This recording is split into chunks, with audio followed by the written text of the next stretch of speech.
चला तर किशोरवयीन मुलामुलींसाठीच्या एका महत्त्वाच्या सरकारी आरोग्य कार्यक्रमाबद्दल जाणून घेऊया. हा कार्यक्रम खास 10 ते 19 वर्षे वयोगटासाठी तयार केला गेलाय. कारण हा काळ मोठ्या बदलांचा असतो आणि आव्हानंही तितकीच वेगळी असतात. म्हणूनच भारत सरकारने 7 जानेवारी 2014 रोजी RKSK हा कार्यक्रम सुरू केला. याचा दृष्टिकोन खूप वेगळा होता. फक्त आजारांवर उपचार नाही, तर आरोग्य सुधारण्यावर भर दिला गेला. गंमत म्हणजे हा संपूर्ण कार्यक्रम 6 मुख्य स्तंभांवर आधारलेला आहे. पहिला स्तंभ आहे पोषण. ॲनिमिया टाळण्यासाठी लोह आणि फॉलिक ॲसिडच्या गोळ्या दिल्या जातात.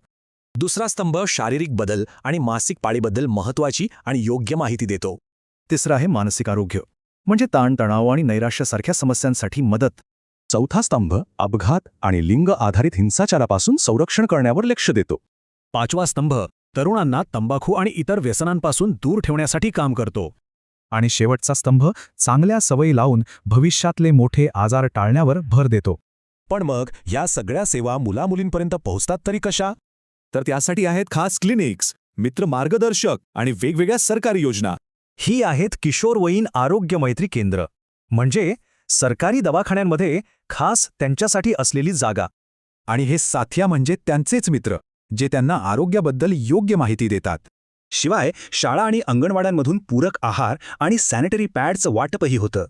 या सर्व सेवा तज्ज्ञ डॉक्टर्स आणि समुपदेशकांकडून दिल्या जातात. सगळ्यात महत्त्वाचं म्हणजे इथे होणारी चर्चा पूर्णपणे गोपनीय ठेवली जाते. आणि हो, हे पण लक्षात ठेवायला हवं की या सर्व सेवा पूर्णपणे मोफत आहेत. या सगळ्याचा उद्देश एकच आहे: आत्मविश्वास वाढवणं आणि गैरसमज दूर करणं. आणि यातून एक अशी निरोगी पिढी घडवणं जी देशाच्या विकासात हातभार लावेल. शेवटी एक प्रश्न उरतोच: निरोगी युवपिढीच देशाच्या प्रगतीचा पाया ठरू शकते, नाही का?